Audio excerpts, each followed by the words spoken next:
Let's continue with circle geometry. So in this diagram, we are given that AB is a tangent to the circle. So we know that the line AB is a tangent to the circle at point A.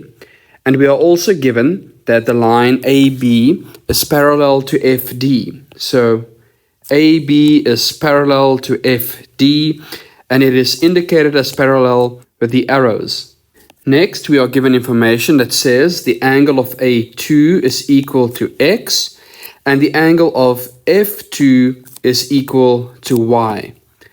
And the question says, find two other angles equal to X.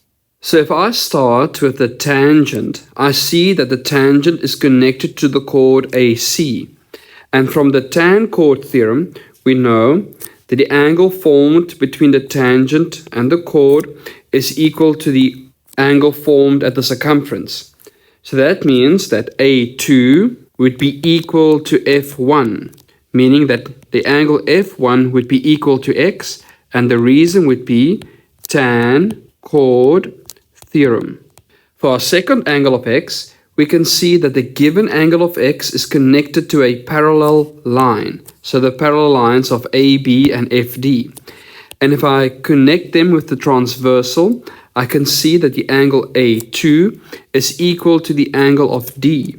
So we could say that A2 is equal to angle D, which is equal to X. And the reason would be alternate angles are equal. And we used the properties of the parallel lines with the transversal of AD. So we say AB is parallel to FD. And that's how we find two angles equal to X.